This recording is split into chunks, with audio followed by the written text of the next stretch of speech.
అండి ఫోన్ చేస్తున్నాను, మెసేజ్ చేస్తున్నాను. మీరు బిజీగా ఉన్నారనుకుంటా. I totally understand. అందుకే నేనే చూసి వెళ్దామని వచ్చాను.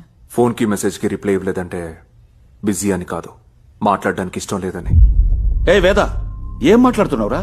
నాన్న, మీకు ఇది సంబంధం లేని విషయం. సైలెంట్ గా ఉండండి. మాట్లాడడం ఇష్టం లేదా? ఎందుకేమైంది? అంతా బానే ఉంది కదా. చూడు, నువ్వే అన్నావు మనిద్దరం కొంత టైం స్పెండ్ చేద్దాం, ఒకరినొకరు అర్థం చేసుకుందాం, ఇష్టమైతే పెళ్లి చేసుకుందాం, లేదంటే వద్దు అని. నాకిప్పుడు ఇష్టం లేదు, వదిలే.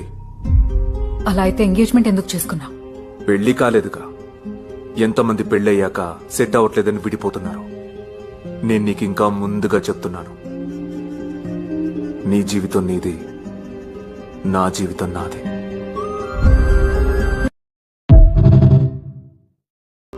ఇంత నిష్ఠురంగా మాట్లాడుతున్నారంటే నేను ఇష్టం లేదని అర్థం. నేనే పిచ్చి దానిలా వెతుక్కుంటూ వచ్చాను.